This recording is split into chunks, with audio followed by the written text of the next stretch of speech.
Hello मेरे प्यारे बच्चों, welcome to our YouTube channel maths वैथ्स। आप सबका एक बार फिर से स्वागत करता हूं अपने इस यूट्यूब चैनल पे जिसका नाम है मैथ्स वैथ्स, जहां हम डिस्कस कर रहे थे अपने प्रीवियस लेक्चर में क्लास 10th के chemistry chapter number 1 chemical reaction and equations, जिसमें हमारे 2 लेक्चर कंप्लीट हो चुके हैं और ये आज का वीडियो हमारा 3rd लेक्चर है इस चैप्टर का, जिसमें हमने केमिस्ट्री के बारे में, केमिकल रिएक्शंस क्या होती हैं उसके बारे में और केमिकल इक्वेशन के बारे में थोड़ी सी चर्चाएं कर ली थी। और आज हम इस लेक्चर में थोड़ा सा आगे बढ़ते हुए हमको जिस टॉपिक पे बात करनी है वो टॉपिक हमारा था बैलेंसिंग ऑफ केमिकल इक्वेशन, यानी किसी भी केमिकल रिएक्शन में हम केमिकल इक्वेशन को बैलेंस कैसे कर सकते हैं। तो सबसे पहली बात अगर हम बैलेंसिंग की करेंगे तो हमने कहा था कि आप किसी भी केमिकल रिएक्शंस की इक्वेशन को 2 तरीके से डेराइव कर सकते हो, एक तो उसके सिंबॉलिक फॉर्म में और दूसरा उसके वर्ड के एक फॉर्म में। यानी अगर आप किसी भी रिएक्शन को करवाते हो और सारा का सारा उसका इक्वेशन आप वर्ड में लिख देते हो तो आपका वो वर्ड इक्वेशन हो जाएगा।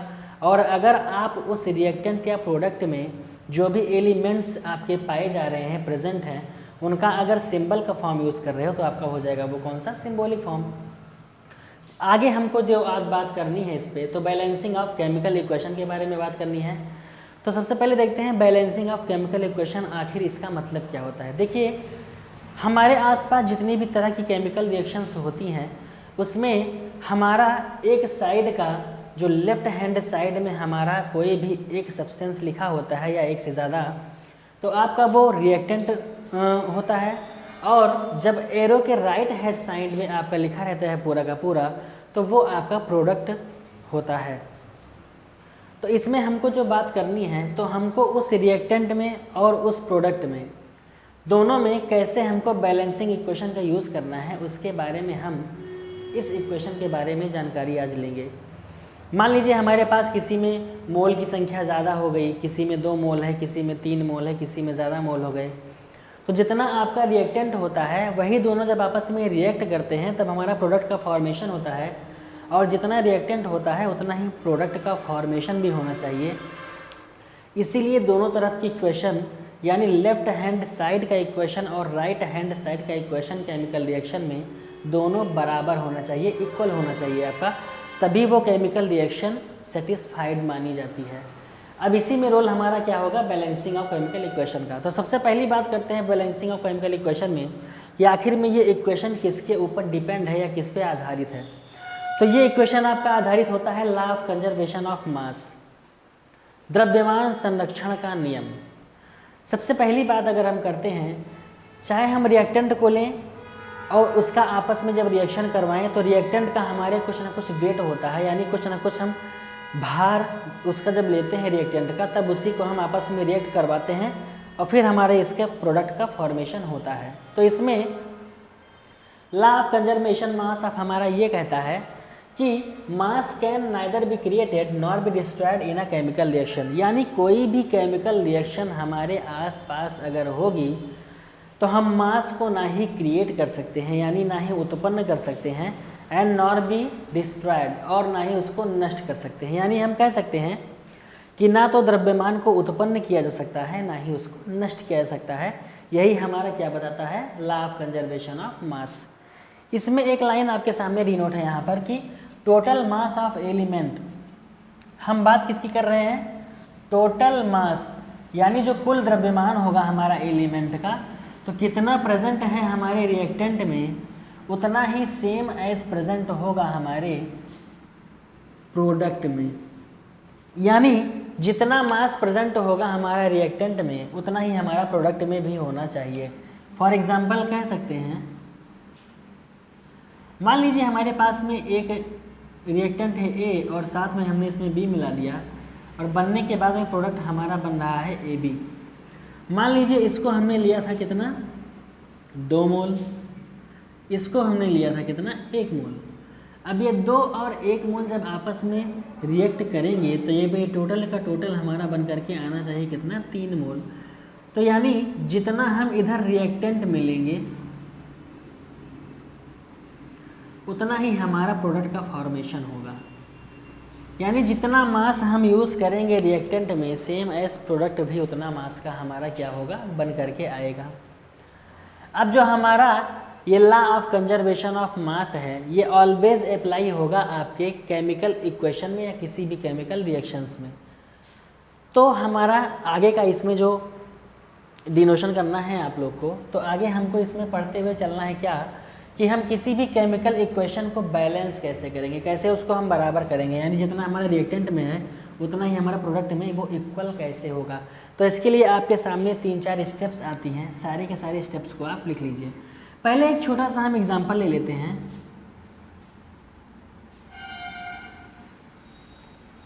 नहीं, पहले एक काम करिए आप लोग, एक डिफिनीशन लिख लीजिए यहाँ पे छोटी सी।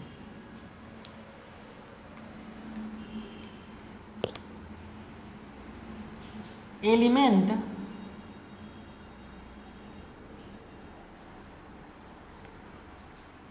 closed within the box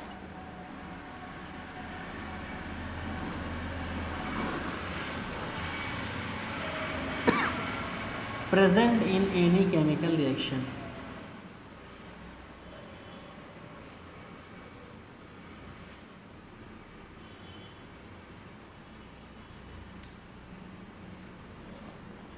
सबसे पहले मान लीजिए आपके पास कोई भी एलिमेंट है तो आपको क्या करना है, उसको एक ब्रैकेट में क्लोज कर लेना है यानी बंद कर लेना है। फॉर एग्जांपल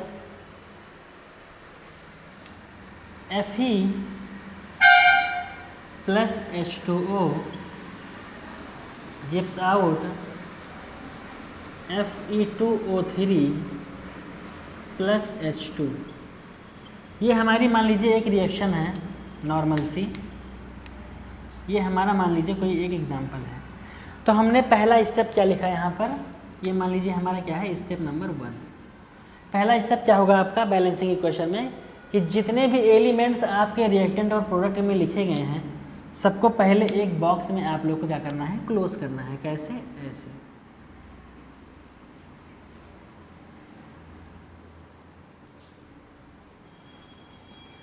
और आपको जो सेकंड स्टेप में डिनोट करना है वो क्या हो जाएगा आपका,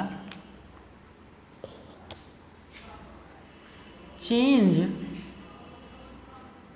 ऐसे लिखिए इसको, any type of change, any type of change does not occurs in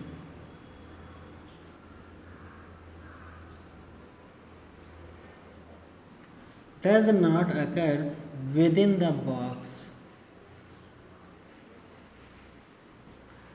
यानी आपको जो भी चेंजमेंट करना है, न्यूमेरिक चेंज आपका जो भी होगा, मास का जो भी चेंज आपका होगा, आपको कभी भी इस ब्रैकेट के अंदर में उसको डिनोट नहीं करना है। ऑलवेज कहाँ चेंज करना है हमको, इन सारे एलिमेंट्स के बाहर में, जैसे यहाँ पे, इस जगह पे, इस जगह पे, यानी कितना रिएक्टेंट होगा उसी के समान कितना प्रोडक्ट हमारा फॉर्मेशन में होगा पूरा का पूरा। तो हमको जो भी चेंज यहाँ पर करना होगा वो सारा का सारा ब्रैकेट के बाहर होगा। फटाफट इसको नोट कीजिएगा और हम बढ़ते हैं इसमें आगे अपने थर्ड स्टेप की तरफ में।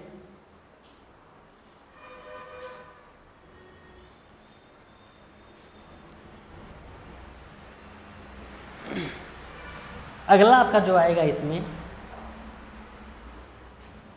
आगे बढ़ते हैं स्टेप थर्ड में।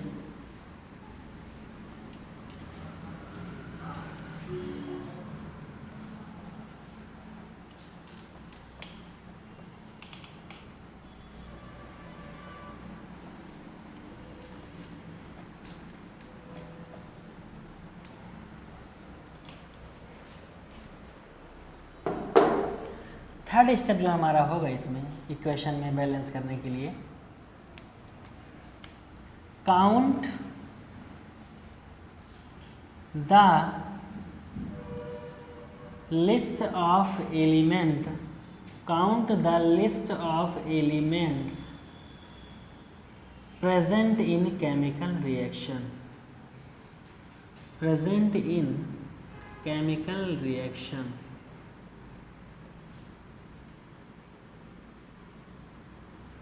जैसे मान लीजिए हमारे पास में क्या है, हम यहाँ पर क्या लिख रहे हैं, एलिमेंट्स। अब इसके बाद यहाँ पर क्या हो जाएगा, रिएक्टेंट, और इधर क्या हो जाएगा आपका प्रोडक्ट। यानी हमको एक छोटी सी लिस्ट बनानी है कि कितना रिएक्टेंट है वहाँ पर, कितना प्रोडक्ट है। हमने यहाँ पर रिएक्शन क्या ली थी आपके सामने में,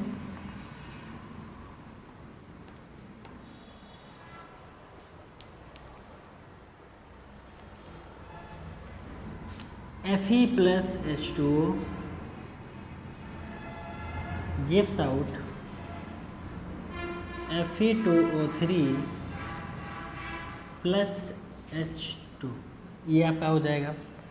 अब हमको इसमें करना क्या है, सबसे पहला काम कितने एलिमेंट्स हमारे टोटल हैं यहाँ पे। तो देख लीजिए, एक आपका आयरन है Fe, एक आपके पास हाइड्रोजन है, एक आपके पास ऑक्सीजन है। यानी क्या, कितना एलिमेंट्स हमारे पास, 3। Fe है, H है और O है। कितने नंबर में है हमको अभी ये चीज़ डिनोट नहीं करनी है।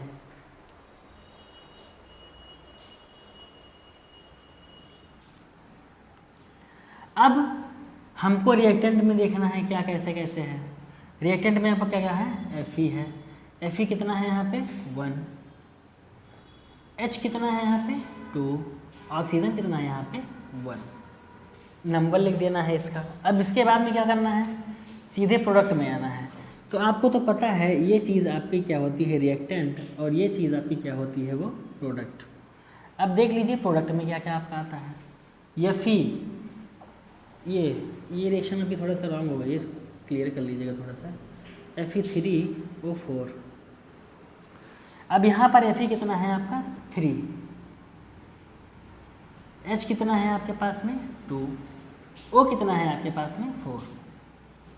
अब देखिए यहाँ पर कितना हमारा डिफरेंस आ रहा है। सबसे पहले क्या चेक करेंगे, डिफरेंस। हमारे पास लिस्ट हमने एलिमेंट की बना ली। कितने एलिमेंट प्रेजेंट थे हमारे पास, 3। Fe था, H था और O था, यानी आयरन था, हाइड्रोजन था और ऑक्सीजन था। अब Fe में कितना है रिएक्टेंट में आपके, 1 है। हाइड्रोजन कितना है यहाँ पर, 2 है। ऑक्सीजन कितना है आपके पास में, 1 है।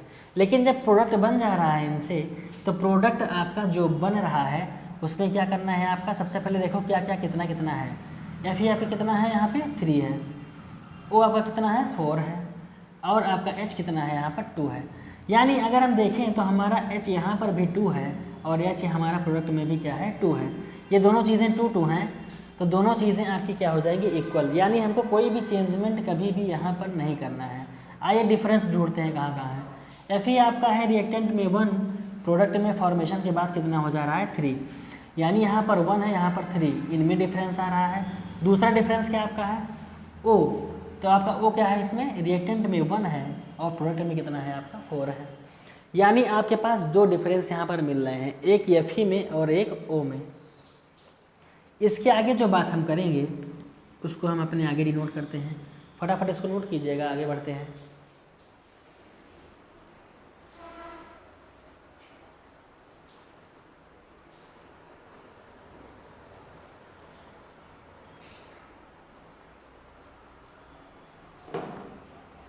आइए अगले स्टेप की बात करते हैं, step number 4।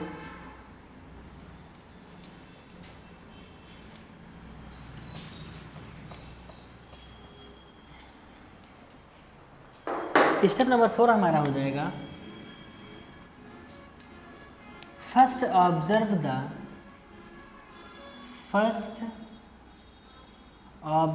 The highest number of atom. First observe the highest numbers of atoms present in chemical reaction.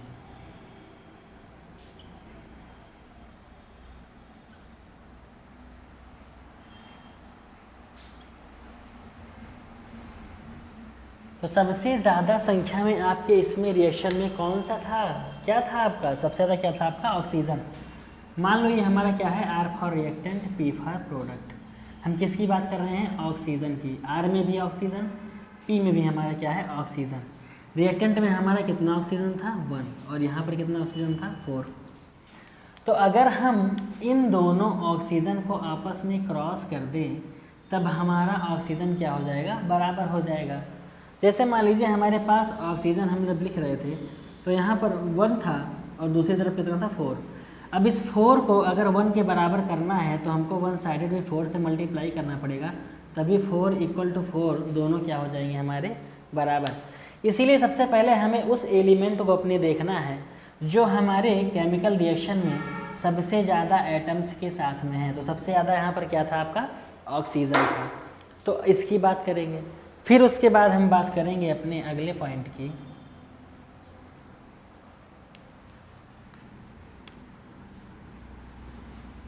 Second,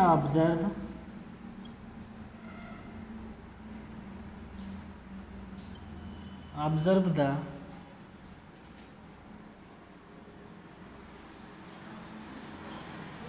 second highest number of atoms present in chemical reaction।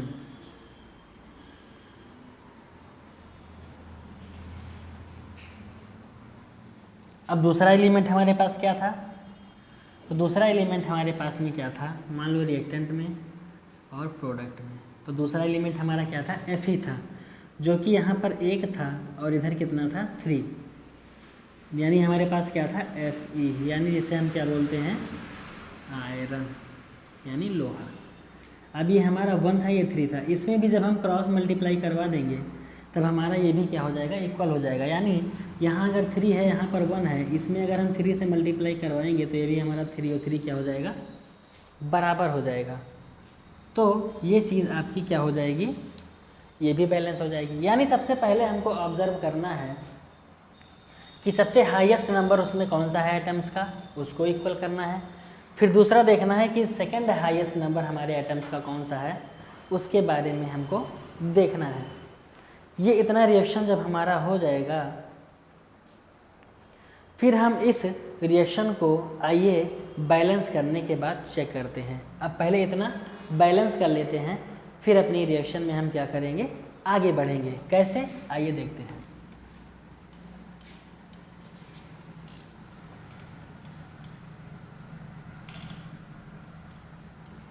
हाँ, हमारी क्वेश्चन क्या थी भैया,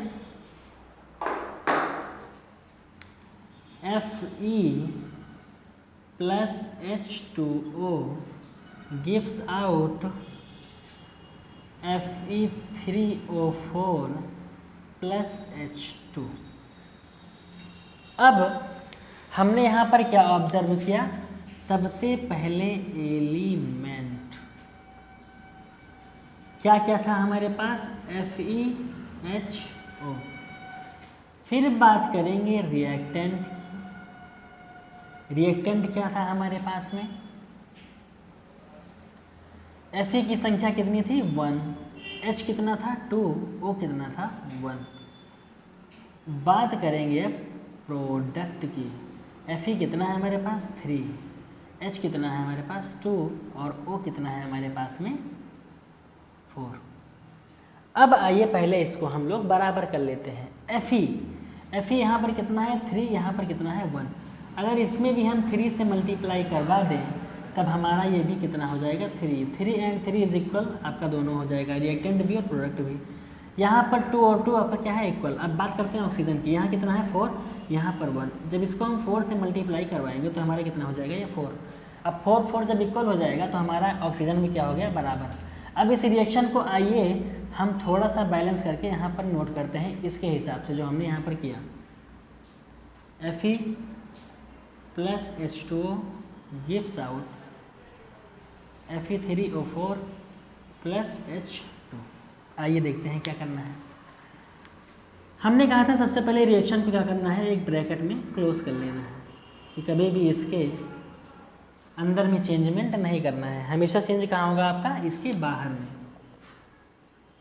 अब आइए चेंज करते हैं। Fe में हमने कितने से मल्टीप्लाई किया, रिएक्टेंट में।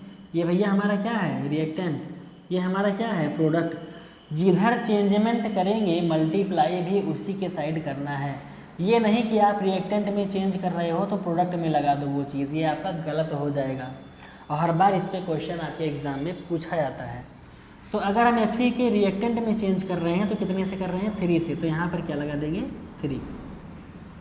ठीक, अब आता है हमारा H2O में।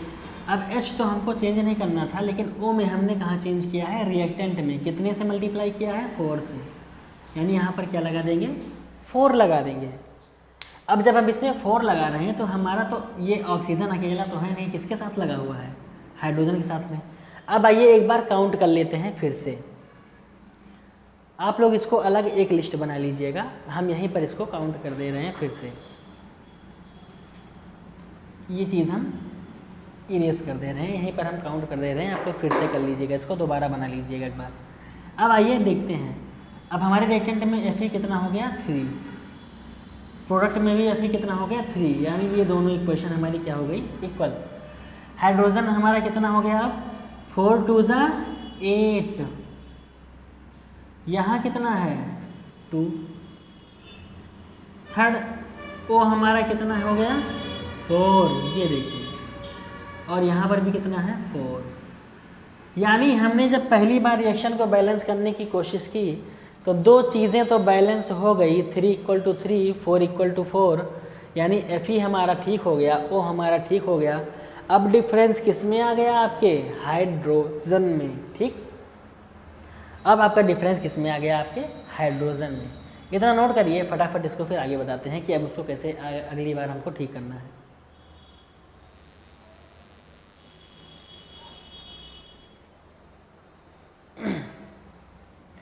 अब आपका क्या हो गया कि दोनों का दोनों तरफ से रिएक्शन कुछ ना कुछ बराबर हो चुकी है, सिर्फ बचा है कि आपका hydrogen.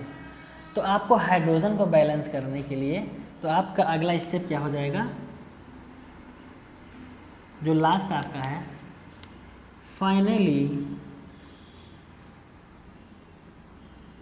Both side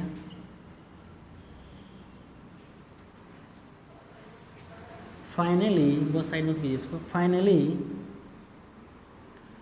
hydrogen atoms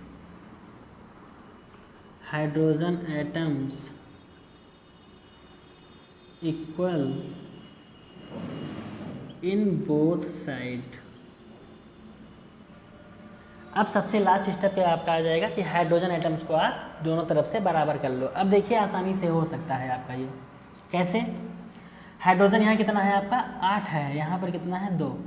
तो हम क्या चीज़ में इसको मल्टीप्लाई करें कि ये 8 के बराबर आ जाए, तो आपका क्या हो जाएगा, ये मल्टीप्लाइड बाई 4, 4 2 8। अगर ये 8 हो गया तो ये भी आपका क्या हो जाएगा, 8। ठीक, जितने से हम मल्टीप्लाई करते हैं उतने के ही बराबर हम क्या करते हैं, इधर डिनोट कर देते हैं। कितने से हमने मल्टीप्लाई किया, 4 से, तो यहाँ भी क्या लगा देंगे हम लोग, 4। अब ये सारी की सारी रिएक्शन आपकी क्या हो जाएगी, बैलेंस, यानी जो हमारी नई रिएक्शन बन के आती है वो क्या हो जाएगी, 3Fe + 4 mole of H2O gives out Fe3O4 + 4 mole H2। ये आपकी सबसे सही रिएक्शन हो जाएगी, यानी जिसमें सारा का सारा क्या है, इक्वल है। 3Fe है, यहाँ भी 3Fe है, 4 आपका ऑक्सीजन है, यहाँ भी 4 ऑक्सीजन है, 4 2 8 आपका हाइड्रोजन है, 4 2 8 आपका हाइड्रोजन है। तो आपका ये क्या हो जाएगा, बैलेंस्ड इक्वेशन।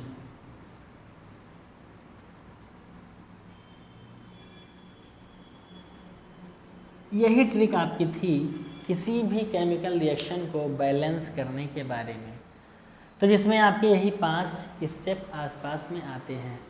आप इसको एक बार अच्छे से देख लीजिएगा और अच्छे से इसको क्लियर कर लीजिएगा, तब आपको ये सारी की सारी रिएक्शन को हम कैसे बैलेंस करते हैं, किसी भी रिएक्शन की इक्वेशन को, आपको इसके बारे में पता लग जाएगा। वन बाई वन स्टेप आप करते जाओगे तो आपके सामने ये सारा का सारा क्या हो जाएगा, पता लगता रहेगा आपका। ठीक है, आप लोग के लिए क्वेश्चन दे करके जा रहे हैं, आप लोग उसको ट्राई कर लीजिएगा। अगर आएगा तो ठीक है, नहीं आएगा तो आपको हम अगली क्लास में क्या करेंगे, डिस्कस करेंगे उसके बारे में। क्वेश्चन को आप लोग डिनोट कर लीजिएगा। वो क्वेश्चन आपका होगा एक अच्छा सा रिस्पायरेशन का क्वेश्चन है आपका, जो आपका फोटोसिंथेसिस में भी यूज़ होता है। ठीक, क्या है आपका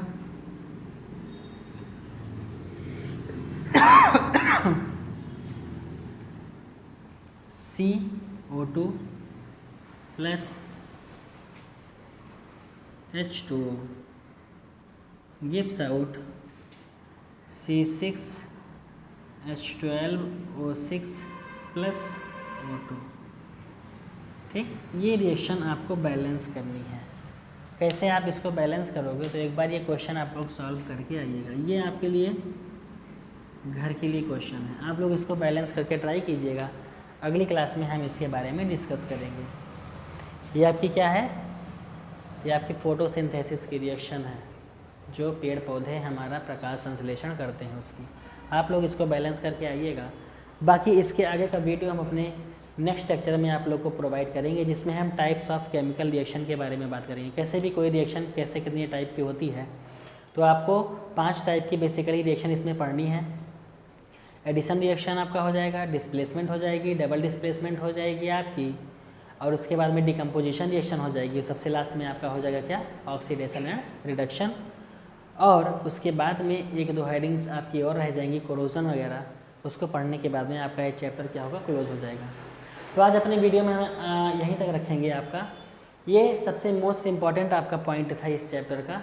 इसमें से हर बार कम से कम 2 से 3 क्वेश्चन आपके बोर्ड एग्जाम में पूछे जाते हैं। छोटी भी रिएक्शन आ सकती हैं, बड़ी भी, बस आपको बैलेंस करने का तरीका आना चाहिए, आराम से ये बैलेंस हो जाएगी। आप एक बार इस वीडियो को अच्छे से देख लीजिएगा, नहीं समझ में आए तो फिर से एक बार रिवाइज़ कर लीजिएगा, तो आपको बैलेंस जो आपका इक्वेशन करना होगा बहुत आसानी के साथ हो जाएगा। तो बने रहिएगा वीडियो में। हम बात करेंगे अपने अगले लेक्चर में टाइप्स ऑफ रिएक्शन कितनी होती हैं। तब तक के लिए अच्छे से पढ़ाई करते रहिए और चैनल पे बने रहिए। चैनल को सब्सक्राइब कीजिएगा और वीडियो को अपने दोस्तों तक शेयर कीजिएगा, जिससे उन तक भी ये लाभ पहुंच सके। तो हम बात करेंगे अपने अगले लेक्चर में इसके टॉपिक का, आगे जो आपका आएगा सारा पोर्शन, उसको लेकर के। तब तक के लिए अच्छे से पढ़ते रहिए। Thank you so much. जय हिंद।